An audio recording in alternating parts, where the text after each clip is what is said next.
Hello everyone, welcome back to my channel. Thank you for joining me in this live section. Guys, if you're new to this channel, hit that subscribe button, like and share this video. So, Nnamdi Kanu's case, the leader of the indigenous people of Biafra, IPOB, has once again taken a controversial turn that exposes, his case has taken a controversial turn that exposes not just the cracks in Nigerian judiciary, but the deeply entrenched politics of selective justice, international betrayal, and the lingering colonial shadows that still dedicate the fate of millions in the old eastern region. Guys, in today's report, we'll break down the tangled web of courtroom drama, the delayed justice, and the hidden game that many Nigerians don't see. So, guys, stay with me as I have a lot to tell you guys. Now, we're talking about the current drama going on in Nnamdi Kanu's case, the politics behind the delay. And we also talk about I am the way forward. We'll talk about so many things, guys. Stay with me. We have a lot. Now, let me now tell you that the vacation strategy is a tactic, not a coincidence, guys. I have a lot to tell you guys. Even the international hypocrisy, we'll see all of this in this live section. The internal sabotage and divide and rule. Now, let me now let you guys know that a soldier, in fact, an ex-soldier has come out to say that Soludo are the ones holding Mazinam the kind of sabotage. Hey, hey, this is a strong allegation. Like you actually expose Soludo that the ones that doesn't want Soludo and that the ones that doesn't want Mazinam Kanu to be freed. Imagine Southeast governors. Guys, stay with me as we expose a lot of things in this live section. Now, like I said before, the case of Mazinam Kanu, the leader of the indigenous people of Biafra, IPOB, has taken again a controversial turn that exposes not just the cracks in Nigeria's judiciary, but the deeply entrenched politics of selective justice, international betrayal, and the lingering colonial shades that still detect the fate of millions in the old eastern region. Now, like I said, in today's report, we're going to be breaking down the tangled web of the courtroom drama, the delayed justice, and the hidden games that many Nigerians don't see. Now, to understand everything, now to understand what is happening right now, you must remember where this all began. Yes, Nnamdi Kanu was first arrested in 2015 for charges bordering on treasonable felony after he revived Biafran secessionist agitation with the powerful reach of Radio Biafra. Despite multiple court orders granting him bail, the Nigerian government repeatedly found ways to detain him. A government that doesn't want to admit the truth. Now, culminating in the military invasion of his home in 2017, which forced him into exile. Now, let me now let you know that the judge doesn't want to talk about how military men invaded his home in Abia State and in fact, they raided his home and by so many people. That was what led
network glitch. Now let's continue. Like I said, David Umahi came out and said that FG is ready to negotiate. Is ready to negotiate with Kanu. And then he also said that Tinubu did not put Kanu there. Imagine. So he's saying that he doesn't expect Tinubu to release him or what. Now let me now make it clear that Tinubu's administration inherited an illegal detention of a man that has done nothing. And therefore, even when Kenyan High Court has come out to clear the air that, but when Kenya court ruled that since, Kanu was illegally redemption from Kenya to Nigeria, that, it is illegal, and then demanded that Kanu be returned to Kenya. Since then, Tinubu's government have refused to do the needful. They have refused to admit that what Nigerian government did by kidnapping Kanu was wrong. So now David Umahi is trying to say that Tinubu did not put him there. It is Tinubu's responsibility to release that man. In fact, like I always say, Justice James Omotosho doesn't need Tinubu to release him. Justice James Omotosho doesn't need anyone. He should just obey the law. He should obey the law. So I'm going to tell you why Tinubu actually fear Kanu. In fact, not just Tinubu alone, Nigerian government. That was why they went at first. Imagine for them to go that extra mile to kidnap Kanu from another country. Guys, believe me that they are scared of this man. That is why it's not like he's a criminal. They are scared of him. That is why they went as far as kidnapping him secretly. Do you know the risk they took? That is to tell you how scared they are. They don't want Kanu to be free. Because if he's free, guys, I'm going to expose to you why, they are scared of him. Stay with me in this live section. I will expose a lot of things. So like I said, let's fast forward to June 2021, a Brazilian international operation. Kanu was extraordinarily redemption from Kenya to Nigeria, an act which Kenya's court has since ruled illegal and unconstitutional. Yet Nigerian government has continued to drag out his trial, ignoring international ruling and local court orders demanding his release. Now, so where do we stand now? Just days ago, the latest court sitting once again ended in disappointment, guys. James Omotosho, the presiding judge, Justice James Omotosho, announced a vacation, postponing Kanu's case yet again, this time to October. A man declared innocent by multiple courts, including the appeal court, is still languishing in DSS custody, deprived of basic rights, legal representation, and medical care. Now, his legal team, led by barrister Aloy Ejimako and Ifeanyi Ejiofor, has repeatedly argued that the continued detention violates local and international law. Kenya High Court recently awarded Kanu damages for his illegal adoption, further strengthening the demand for his release, unconditional release. But the Nigerian government appears deaf to all judgments that don't fit its agenda. Now, let me now tell you something. Why do they drag this case? Why? Many believe Kanu's continued detention is a deliberate strategy to weaken IPOB internal cohesion, to demoralize its supporters and silence the larger agitation for Biafran self-determination, when self-determination is not a crime. Meanwhile, security crisis in the southeast has worsened. Yes, ever since they detained Kanu, the Nigerian government will tell you that Nnamdi Kanu is a threat to the security in the southeast. He has, in fact, he made it worse. He made the security insecurity in the southeast worse. Now let me now tell you guys, when Kanu was still working freely, there was nothing like unknown gunmen. But today in the southeast, after they detained Kanu, the southeast has worsened. Crisis has worsened, with unknown gunmen, extrajudicial killings, sit-at-home orders, and government-backed counter-operation feeding the chaos. Government-backed counter-operation feeding the chaos. Now, beyond Nigeria's border, the Kanu saga has dented the country's image. Human rights groups, even foreign governments and international courts are all watching. But the Nigerian government, true to its history and selective obedience, picks which court order to obey or which to trash. If Kanu is so dangerous, guys, if Nnamdi Kanu is so dangerous, why not prove it openly in courts? Is it a big deal? Is it a big thing to do? If Kanu is so dangerous, why not prove it openly in court? Why rely on endless adjournments, judge vacation, and the closed door hearings? Why? If Kanu is a terrorist, why not prove it openly in court? Why are they just relying on endless adjournment, judge vacation, and closed door hearings? This is where the real fear lies, guys. That an open trial might expose states' complicity in abuses, illegal retention, and violation of human rights conventions. Now, let me tell you something. 57 years ago, the Aburi Accord was betrayed in 1967, plunging Nigeria into a brutal civil war. History repeats itself, promise broken, agreements ignored, and an entire people treated as second-class citizens. Kanu's case is not just about one man. Hope you guys know. It's not about one man. It symbolizes the unhealed wounds of Igbo nation and the failure of Nigeria to honestly confront its history, guys. Every day this case drags, Nigeria pays a price. Every time it drags, Nigeria pays a price in credibility, in internal security, and in the trust of a generation that feels the state sees them as expendable. The Igbos were betrayed. So now, for Kanu, his freedom remains certain, or his freedom remains shackled by a system that bends the law when it suits it. Now, Nigerian government will obey the law when the law is, in favor of them. But when the law is against them, they ignore it. That is what is happening to Kanu. For IPOB, internal unity is crucial. Betrayals and fractional crises only strengthens those who want the movement dead. For ordinary Easterners, the lesson is clear. When justice is delayed, the people must remain vigilant, organized, and politically conscious. Now, as the October date approaches, you know that the judge actually postponed his case to October. Now, as the October date approaches, will the judiciary finally stand up and prove it can deliver justice without fear or favor? Or will we watch history repeat itself yet again? Just like they betrayed him on the 18th of July, would they still betray him on October 10th? For now, Nnamdi Kanu sits in solitary confinement, a symbol of an unfinished struggle. But the question remains, how long? How long will Nnamdi Kanu, an innocent man, remain in detention? How long? This is actually unfair. This is a violation of his human rights. This is a violation of his human rights. Now we're going to be talking about the vacation strategy. Now I'll let you know that this is a tactic. It's not a coincidence. It's a tactic, a deliberate one. In a political charged trial like this, repeated judge vacation and abort adjournments are not innocent. They are time buying tactics. The aim is to wear down Kanu, to wear him down, break his spirit, and weaken IPOB's momentum on the streets. Now, they have, postponed his case to 2 months after the 18th of July trial.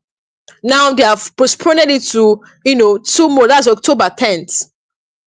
Guys, are you asking yourself what is the? Now let me tell you that their aim, they're just buying time tactics. This vacation enjoyment is a tactic, it's not a coincidence. The aim is to wear Kanu down, to break his spirit, and to weaken IPOB's momentum on the streets. This keeps supporters in suspense, burning money and energy on endless legal cost, while the state uses security crisis in the East to justify military occupation. Now, let's talk about the international hypocrisy. Let's talk about it. Now, Kenyan High Court ruled that Kanu's extraordinary redemption was illegal, right? Yet, Nigeria acts as if it is above Kenya's law and the African chapter, even international treaties. They act as if, they are above all these things. Kenya law, the African chapter, and the international treaties. Now, Britain, we should protect Kanu as a UK citizen. Hope you guys know that Kanu is a UK citizen. Now, remember, we're talking about the international hypocrisy. Britain, we should protect Kanu as a UK citizen, remains strangely silent. Why? Guys, we're thinking that if Trump, emerge as the president, in fact, if he comes for a second term, that, by now Kanu would have been released. In fact, when he became the president again, everybody was happy, thinking that he will help. But guys, Kanu is still in detention, despite, Kanu being a UK citizen. They remain silent, exposing the double standard of human rights. When it comes to the Igbo question, they stay silent. The UN Working Group on Arbitrary Detention has condemned the detention, yet no real consequences follow. Why? They always come out, especially the UN Working Group on Arbitrary Detention, they always condemn his detention, but there is no real consequences. There is no real consequence. These people are all silent. You don't just come out and talk. We need action. We need you guys to take action. You see how, you can see the international hypocrisy.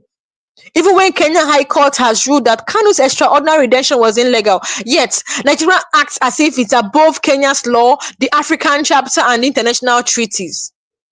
Why is it they don't want to sanction Nigeria for that? Because this is a violation of Kenya's law, a violation of Nigeria's own law, a violation of the international treaties, a violation of the African chapter, even Kenya's law.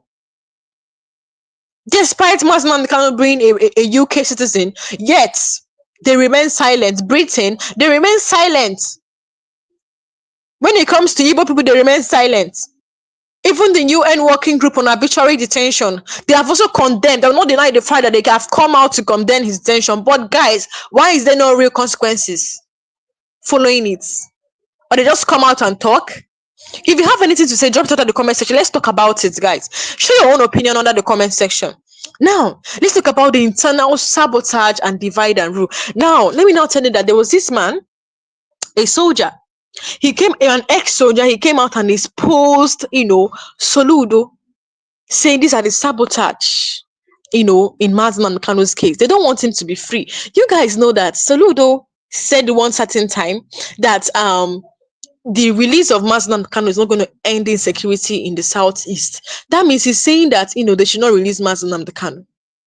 Is that what a southeast governor is supposed to do?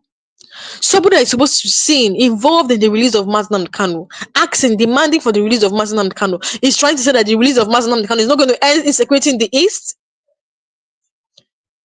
We are so disappointed at Soludo for saying that. So there's this ex-soldier that came out to expose Soludo, saying that that these are the this is a it's a sabotage. It's the bad egg, that the ones that have kept Kanu there. Inside IPOB, betrayal is real. Inside IPOB, betrayal is real. Some leaders within the structure are accused of feeding intelligence to Abuja or profiting from the chaos through fake sit-at-home enforcers. Now, the state strives when IPOB's message is fragmented. Instead of forcing or focusing on freeing Kanu, the energy is wasted on fractional battles. Meanwhile, criminal gangs pretending to be IPOB tarnish the struggle with violence that alienates neutral observers. What about the mainstream? The media control, shaping the narrative. Mainstream Nigerian media barely cover the legal details. They just repeat treason and terrorist labels, never the court orders that acquitted him. That's just it. The mainstream Nigerian media barely covers the legal details. They just repeat treason and terrorist labels. They never cover the court order that acquitted him. Many ordinary Nigerians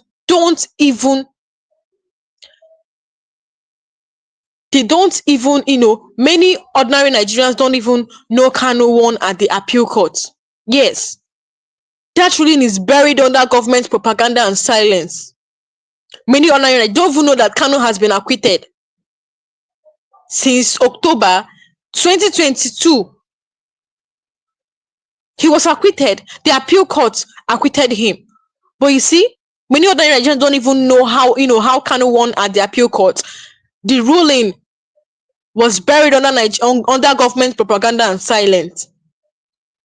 The government refiles charges that court has quashed or split them to keep the case alive. You can see the propaganda. Many governments, they have, the Nigerian government has refiled charges. They are trying him under dead laws that doesn't exist. Laws that doesn't exist. That's they're trying him under dead laws. They switch judges, relocate court venues, restrict access to family and lawyers, all to prevent an open, fair trial. DSS, we were expecting DSS to go and fight all this Boko Haram, but they leave them to face Kanu, an innocent man that is not even a terrorist. Why are they even calling Kanu a terrorist? Like I said, if Kanu is a bad person or is a terrorist, why don't you like prove it in open court to tell the world that he's a terrorist? Prove it. Prove it that he's a terrorist.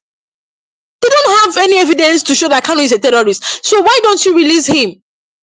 GSS violates Kanu's rights to medical care and lawyers' access. Yet the judiciary doesn't mean meaningful to enforce its own orders.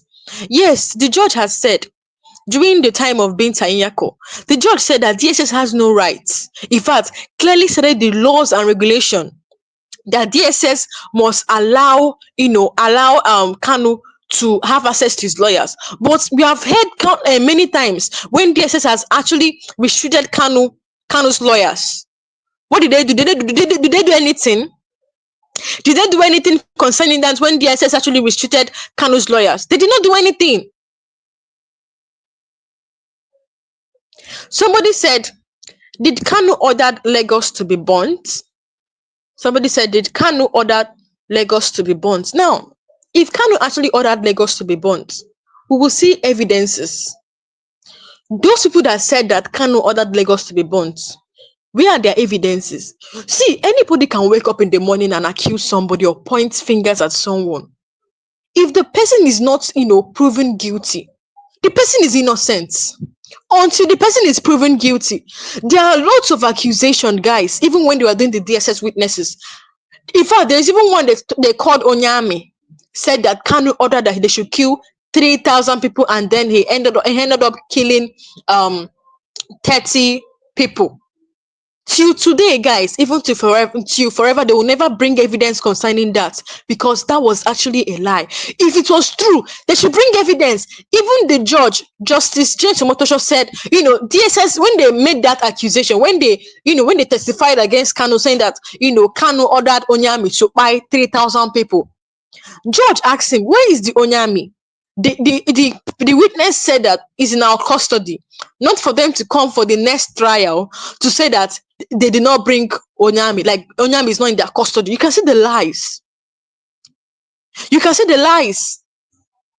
Okay, why have you not brought Onyami to court? Let him prove that truly Kanu ordered him to buy 3,000 people. Till today, they have not brought Onyami to court.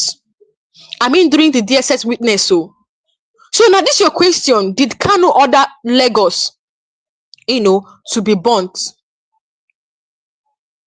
There is no evidence concerning that. They have not brought evidence concerning that. Somebody said they played his recorded voice. I hope the report was wrong, because I really like Kanu fighting for his people's freedom. See, there is nothing Nigerian government will not do. Now, let me tell you what happened in his last court section. I mean, before this 18th of July, guys, listen.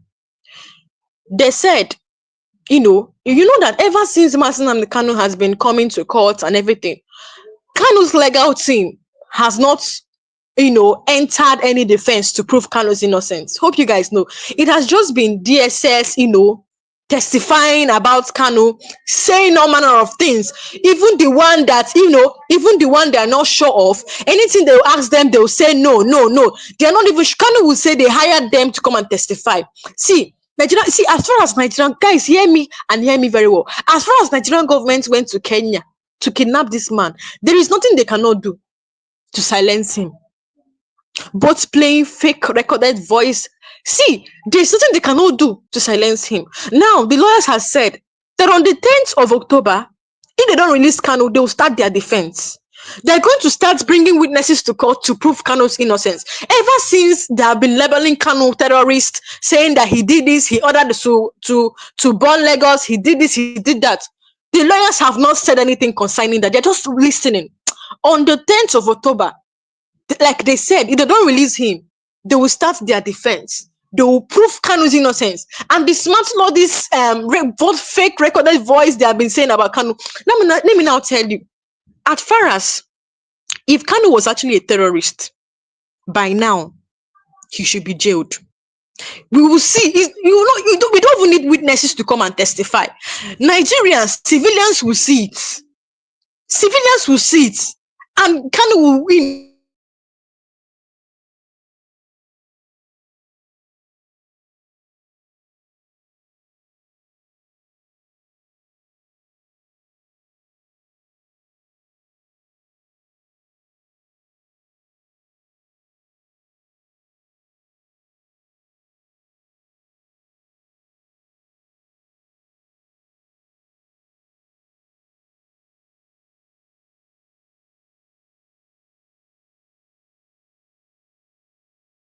Has been jailed or have been kept in detention. They can't prove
for the freedom of his people. He's not a terrorist just because Igbos were marginalized. He's fighting for the freedom of his people. He's not a terrorist. That's just it. Igbos were killed for decades, even till now. You can still see the way they are treating the Igbos. That is why he said the persecution of the Igbos will end with him. Now let's look at what some people are saying. Okay, somebody said, Isaac said, I don't understand why Boko Haram, I think Boko Haram, who killed people, were freed, and a freedom fighter jailed. What a terrible nation we are in. Oh my God. See, if you understand that in Nigeria today, you see Boko Haram, go and check it out now. Go and check news published by different websites. Boko Haram are being awarded. They are being rewarded. They claim they are repented Boko Haram. They are, in fact, these people have killed, unalived millions of, even till today, they are still going freely attacking people. Now, these people that have killed so many people, do you think that they will just repent like that? You finally catch them, and you feel that they will repent like that. Guys, do you know that they award them, give them firecrackers, give them money? Why wouldn't they go back to the system stronger? Like, why wouldn't they go back into the system of terrorism stronger? And you're asking yourself, how are these people getting their guns? How do they get money to get their guns? They give them money, they reward them. Imagine a freedom fighter like Kanu is being jailed for how many? I've not seen where they jailed. If you have seen, please let me know. Where they say they caught a terrorist and then they put him in jail.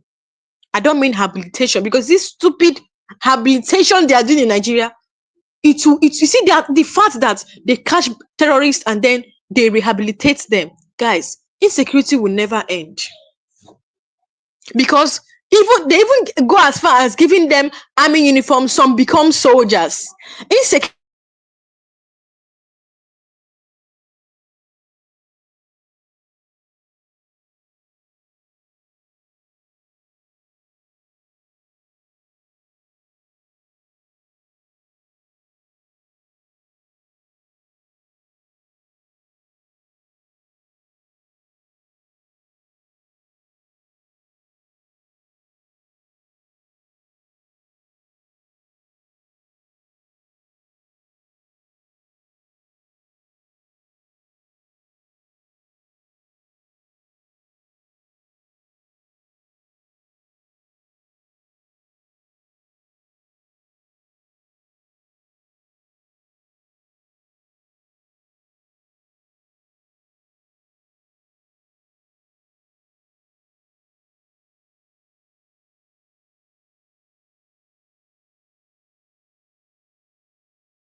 network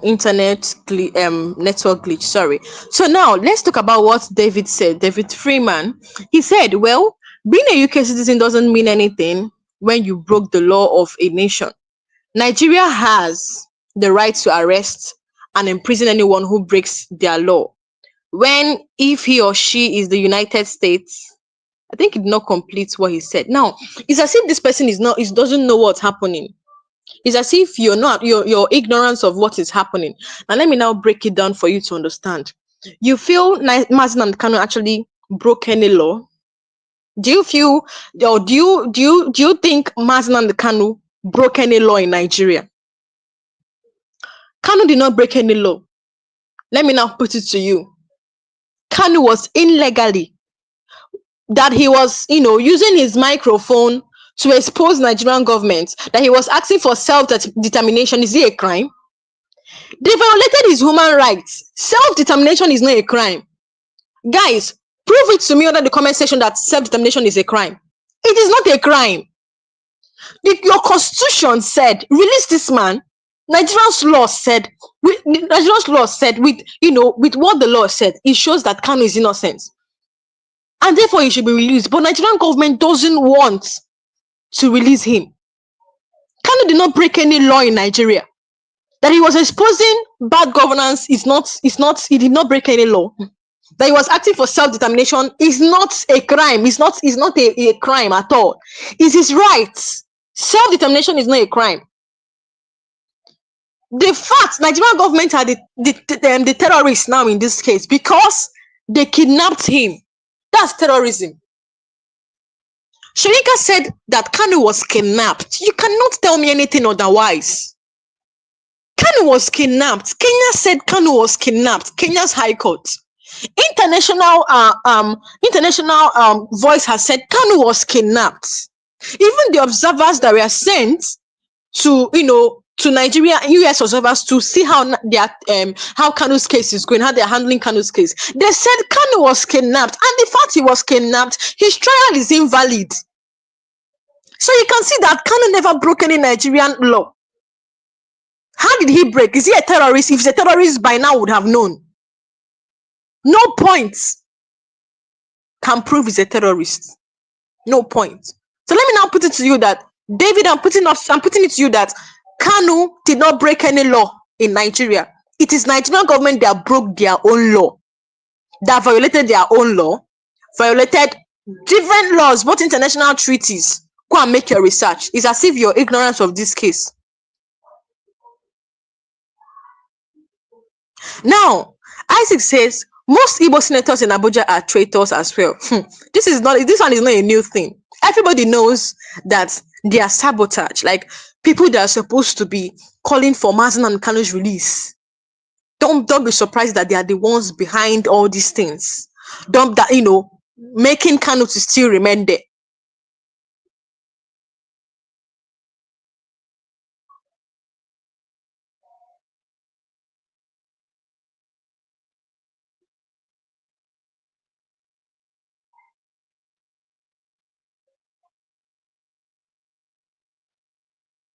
So you can see the propaganda, the betrayal of Kanu. I don't know if you guys can hear my voice. If you can hear my voice, tell me under the comment section that you can hear my voice. Somebody said my voice cannot be heard. So now, let's continue. Now let's talk about the Nigerian selective disobedience to court.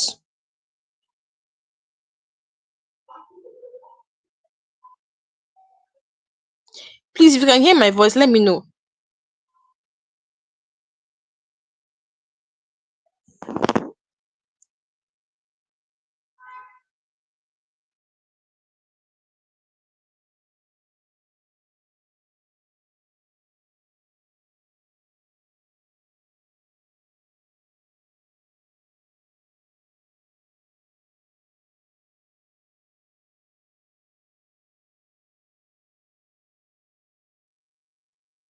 So let's talk about, okay, you can hear my voice. Okay, let me continue. Let's talk about Kanu's selective disobedience to courts. Let's talk about Kanu's disobedience to court orders now.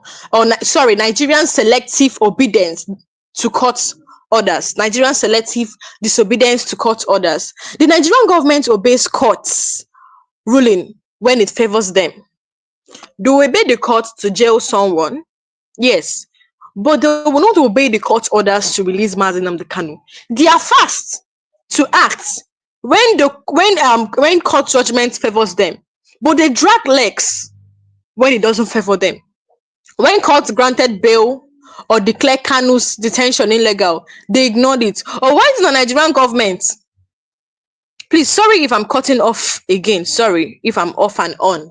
It's just the internet network glitches. So now, why is it the Nigerian government are slow in releasing Kanu, but they are fast in jailing someone?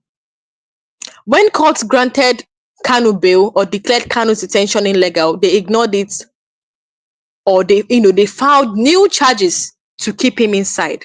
And then when Kenyan courts came out, most importantly, when they came out to say that Kanu was kidnapped, why is it the Nigerian government did not come out and prove they are innocent? Why are they silent?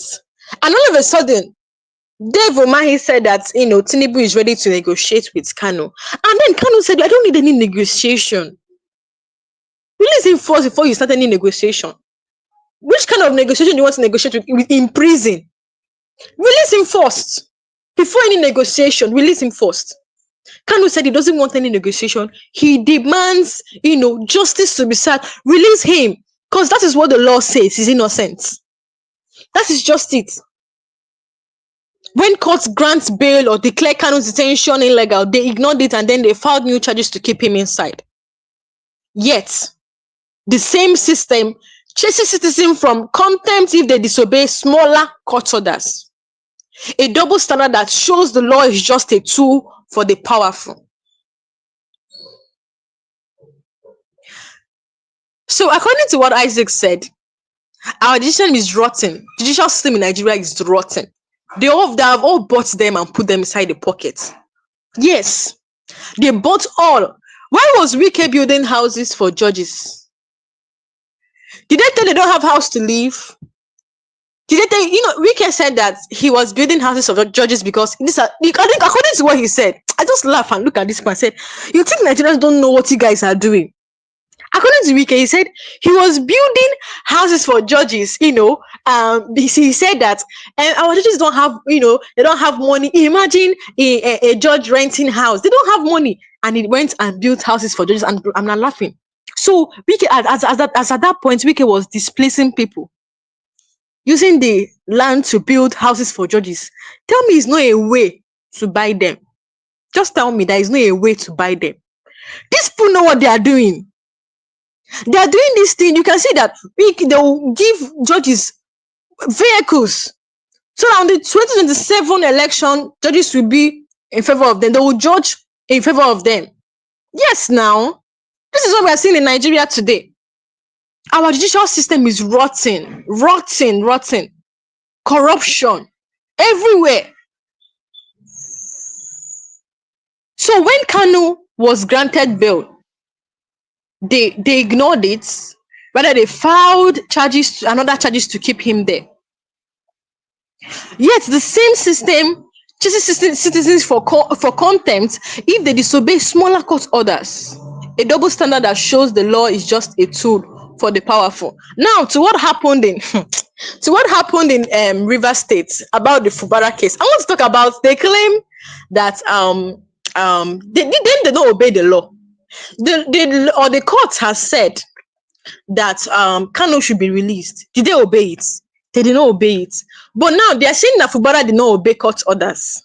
Tinubu is saying that Fubara did not obey court orders. Wike is saying that Fubara did not obey court orders. When you have not obeyed that same court order to free Kanu.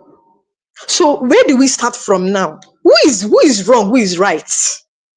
They even went as ahead, as the way I'm hearing, like what we are hearing on social media, that they have suspended Fubara.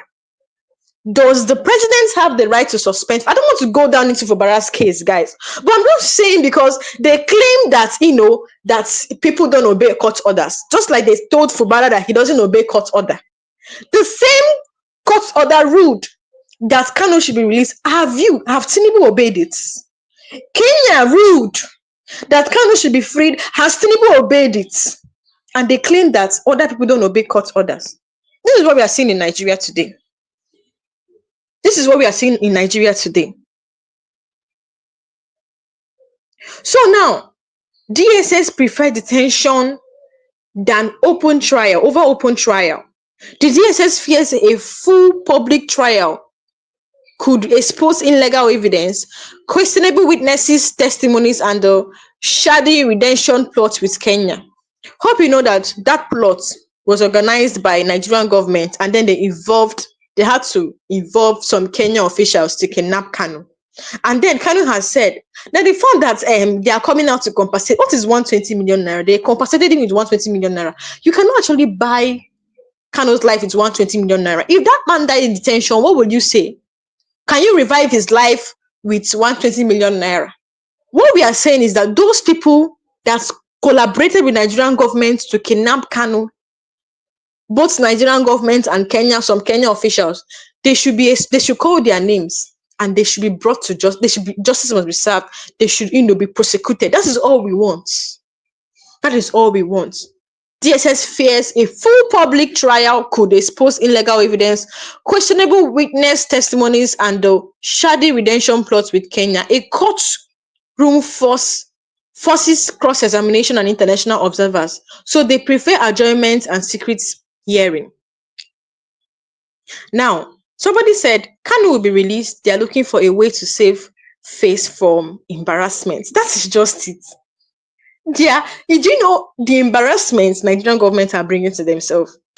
If you know, in fact, they don't want to admit the truth. It's not like they don't know the truth, oh. It's not that they don't know they are wrong, but they are scared of being embarrassed that all their efforts, even the one they went ahead to Kenya to adopt him, all their efforts to silence him has failed. Do you know the embarrassment they'll get when Kanu is free? This is actually on point. He said Kanu will be released. They are looking for a way to save face from embarrassment. Very true. That is just it. They are kind of stubborn. They don't want to, say the truth or release him because they know that it's going to be a very big shame. In fact, a slap on their face. The embarrassment will be too much. So now, a court forces cross-examination and international observers, so they prefer adjournment and secret hearing. Detention without proper trial is their weapon of control. Detention without proper trial is their weapon of control. Like I always say, if Kanu is a terrorist, please tell the world that he's a terrorist and then jail him. If he's not a terrorist, tell the world and release him. It's not a big thing to do. Now, let's link to this thing to oil and the Southeast economic relevance. Now, the Southeast is a home to massive oil reserves and the ports that fit Nigeria economy.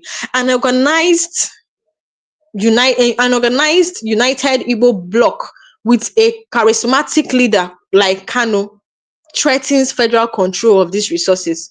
Now, you know that Nigerian governments are only, just like what happened in Aburi Accord. Yes, after the agreement, Gowon came back to Nigeria and upturned their agreements. Now, they upturned their agreements because they want to be having access. In fact, that Aburi Accord would have brought security to the Southeast. Hope you guys know. It would have brought security to the Southeast. And then, Nigerian government and some colonial masters did not want the East to have security. They want to be having access to their resources. Imagine they kill the Igbos. They don't want Igbos to be in power, but you're using their resources. It doesn't make sense. So they have to now channel the whole thing on innocent Igbo children. The casualty was, mostly children. And then over 5 million Igbo people died on that war after their Aburi meeting and after the peaceful meeting. So you see that, they are just interested in Igbo's resources. His freedom could weaken strong regional self-determination, which terrifies Abuja's centered system. If Kanu walks free today, let me now tell you the fear why they are scared of Kanu, why Tinubu is scared of Kanu, why Nigerian government is scared of Kanu.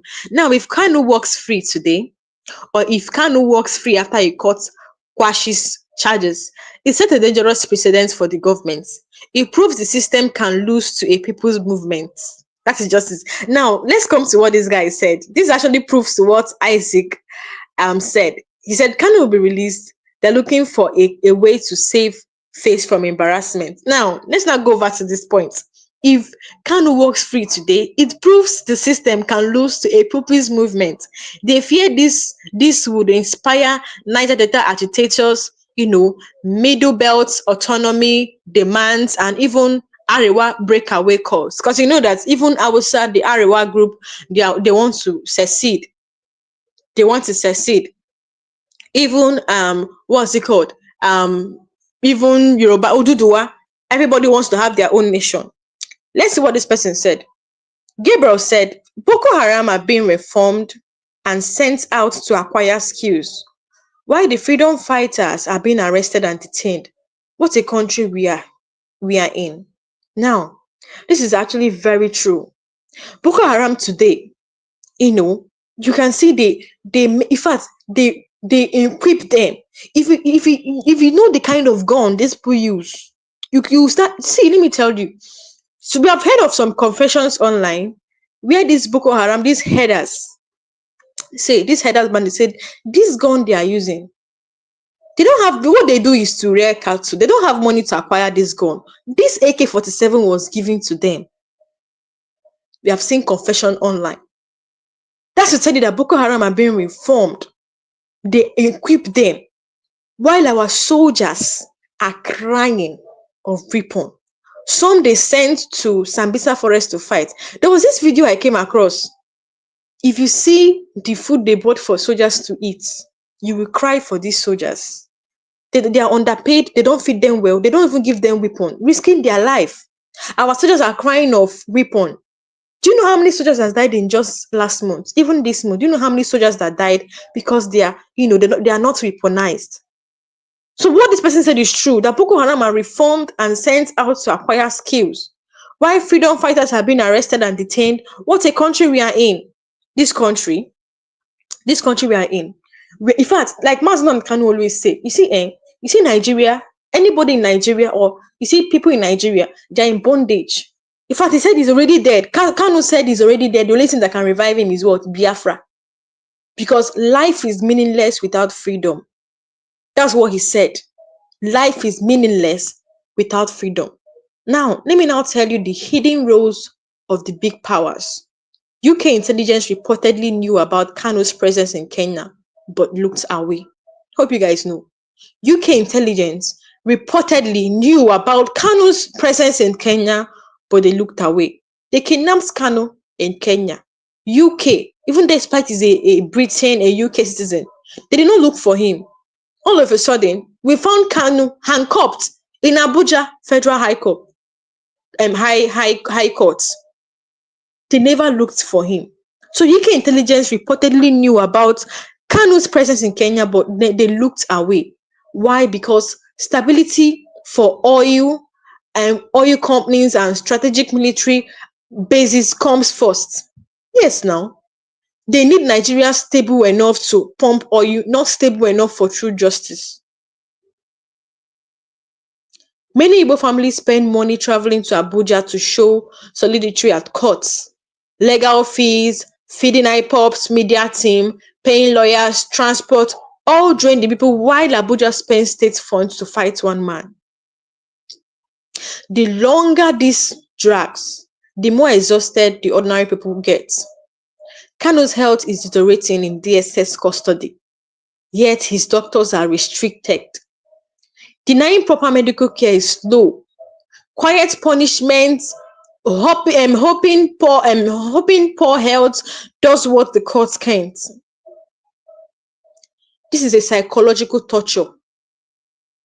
The government points to violence in the southeast as proof IPOB is a terrorist. The government points to violence in the southeast as proof IPOB is terrorist, but many attacks are force flagged by criminal gangs and political thugs who benefit from these chaos. They call IPOB Eastern Security Network terrorists, but like there's something that happened in those states. Yes, we heard Like we were shocked to hear that.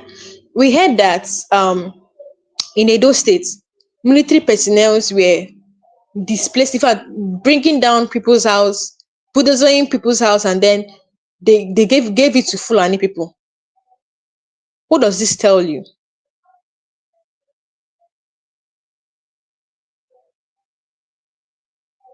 What does this tell you? You can see what military men are doing. There are so many attacks. They blame IPOP, but then they blame IPOP. But then if you check, if you make your findings, you know that it's not IPOP. There's something that I came across a video that actually ruined my day one certain time. I heard what's his name? The governor of Imo State said in the attack that happened in Imo State, he said that um it is not Fulani headers. When the people are saying that these people that attacked us are Fulani headers, they said that it's not Fulani. The governor said it's not Fulani headers, that it is Igbos, IPOPs that did it. You can imagine how they accuse IPOP members wrongly.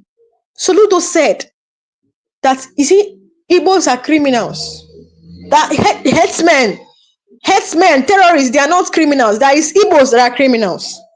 You can watch how these people betray their fellow Igbo people.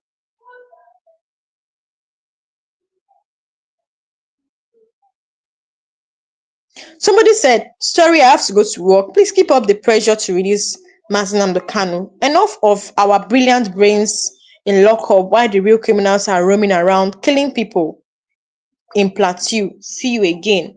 So it's true. Thank you for joining us in this live section. Thank you. I really appreciate. So if you have any other thing to say, you can drop it under the comment section. Let's talk about it. Yes, enough is enough of people, freedom fighters, brilliant brains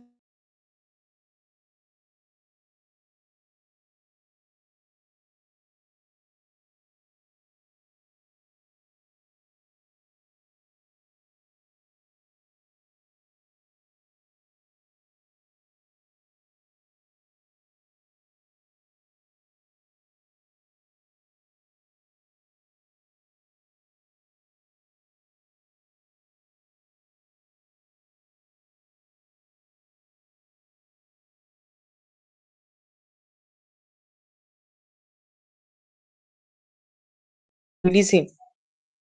Is enough reason to release him. Is enough reason to release him. Now, many young people born after the war grew up with stories of abandoned properties, marginalization, police profiling. From them, Kanu's trial is not just legal drama, it's a proof that the system has never changed. Each postponement radicalize more youths. Major churches have the power to speak up, but most keep silent to protect federal favors and donation. Their silence leaves a vacuum for radical elements to fill. Moral voices that once held Nigeria accountable now chase political appointments instead. Kanu's case is a warning to Yoruba's self-determination group, Niger Delta, activists, and northern minorities. If they can bend the law to break him, no agitator is safe. Currently, Sunday Igboho is not even in Nigeria. He's even, according to what they are saying, he's running. But Kanu, they say Kanu was hiding. Kanu was never hiding. It was them that went to illegally kidnap him. So, like I said, this Kanu's case is a warning to Yoruba self-determination group. Do you know what they did to Kanu? They tortured him. Even a terrorist, they don't treat terrorists like this. It's a taboo for you to even treat. No matter that they've, according to some British voice, it's like you don't treat. Not to talk of an innocent man. Nigerian government don't treat terrorists like this. Why Kanu? They tortured him, kept him on the ground to the extent that he had ear problem. The way they tortured him, he developed ear problem. Imagine a man being, alone. How do you know what it? Do you know how it? Do you know how traumatized he is? Being alone in a room, he doesn't walk about. Do you know how traumatizing it is?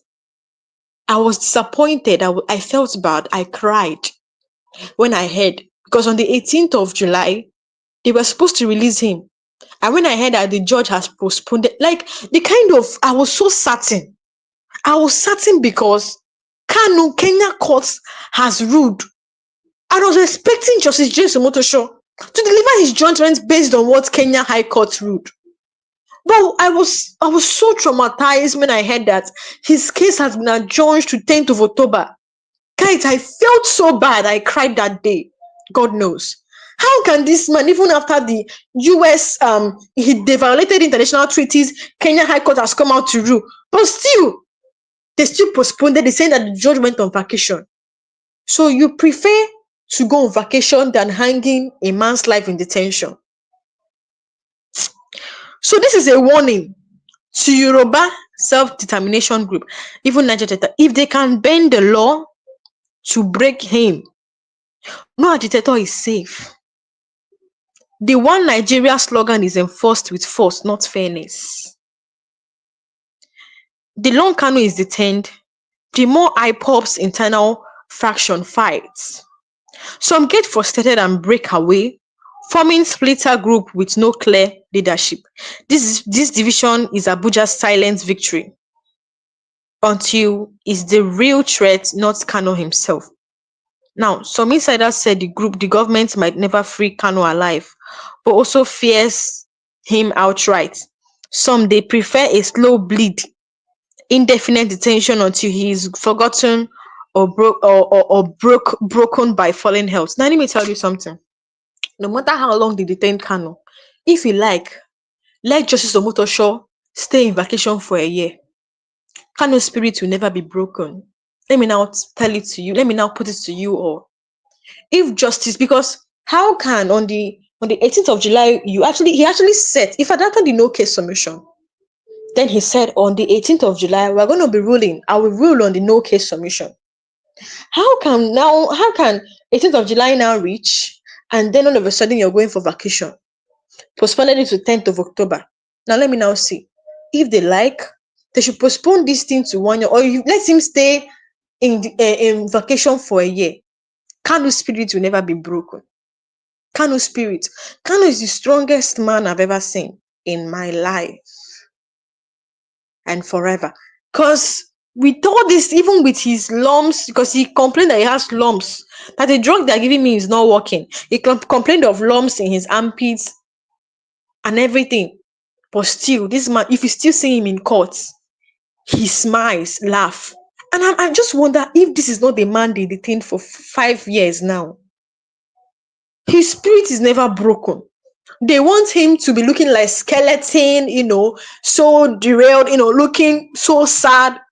But his spirit is never broken. Rather, the more they keep in there, they're making things worse for themselves, Nigerian government. Because they're even surprised. Let me now tell you, hey, Nigerian government, because in his last court session, you can imagine the way Kanu was smiling. They want him, they want his spirit to be broken, for him to be forgotten, for sickness to buy him. But guys, this man is still strong. And they will be like, which kind of man is this? Nigerian government will be like, what kind of man is this?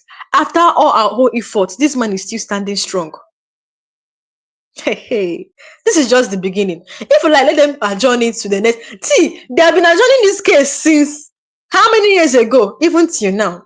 If they like, they should keep adjourning. The truth must come out. Yes, now. Those people that call him a terrorist will come out and confess that this one is never a terrorist, that we kept him there for propaganda. That is all. The truth will come out. Thank you for joining me in this live session. Stay with me. So now, IPOB real strength now is just in Nigeria, but in Europe, America, and Asia, where the diaspora can lobby, protest, and fund legal battles. Diaspora pressure keeps the story alive when local media are gagged.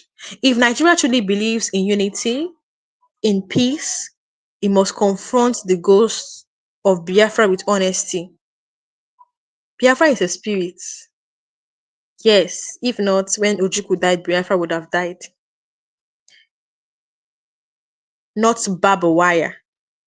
If Nigeria truly believes in unity and in peace. It must confront the ghost of Biafra with honesty, not barbed wire, not blackmail, not betrayals. Because until Kanu is free or fairly tried, the old question remains louder than ever.